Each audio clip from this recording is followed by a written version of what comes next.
Good morning students, class 10 lesson 6 स्त्री शिक्षा के विरोधी कुतर्कों का। इसमें क्वेश्चन है तब की शिक्षा प्रणाली और अब की शिक्षा प्रणाली में क्या अंतर है, स्पष्ट कीजिए। तो हम सभी इस बात को जानते हैं कि तब की शिक्षा प्रणाली में स्त्रियों को पढ़ाना गलत माना जाता था और ये तर्क दिया जाता था, लोग एक दूसरे से इस बात को कहते थे कि स्त्रियों के पढ़ लिखने से समाज का पतन हो जाएगा। लेकिन अब समय बदल चुका है। आज स्त्रियों को भी पुरुषों के समान पढ़ने लिखने का अधिकार हो गया है। वे पुरुषों के कंधे से कंधा मिलाकर हर क्षेत्र में आगे बढ़ती जा रही हैं। दूसरा क्वेश्चन है, द्विवेदी जी की भाषा शैली पर एक अनुच्छेद लिखना है। तो इसके लिए अनुच्छेद में, या इसको हम इस तरीके से लिख सकते हैं, आचार्य, पूरा उनका नाम था आचार्य महाप्रसाद द्विवेदी की भाषा शैली बताइए। तो इसमें आचार्य महावीर प्रसाद द्विवेदी ने अपने निबंध में विषय के अनुरूप गंभीर, सरस और प्रभावमयी भाषा का प्रयोग किया है।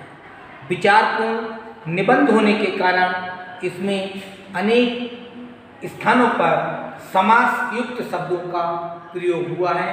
निबंध में जगह जगह प्रश्नात्मक वाक्यों के आ जाने से भाषा में आकर्षण उत्पन्न हो गया है। विषय की गंभीरता के अनुरूप संस्कृत के उद्धरणों का प्रयोग किया गया है।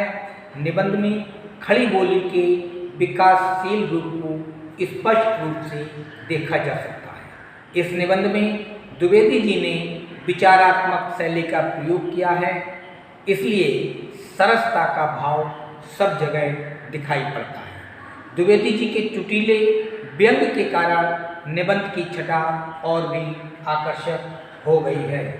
रिपीट करते हैं फिर से आपको, द्विवेदी जी की भाषा शैली। हमें जितने भी लेखक और कवि हैं उनके बारे में विशेष रूप से हमें जानकारी होना चाहिए कि फिर से पढ़ो उसको, देखो द्विवेदी जी की भाषा शैली क्या कहती है। रिपीट में, आचार्य महावीर प्रसाद द्विवेदी ने अपने निबंध में विषय अनुरूप गंभीर, सरस और प्रभावमयी भाषा का प्रयोग किया है।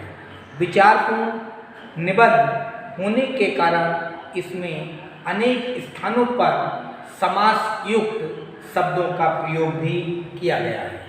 यह हुआ है।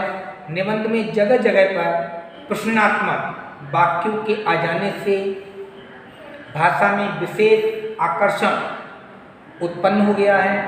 विषय की गंभीरता के अनुरूप संस्कृत के उद्धरणों का प्रयोग किया गया है। निबंध में खड़ी बोली के विकासशील रूप को स्पष्ट रूप से देखा जा सकता है।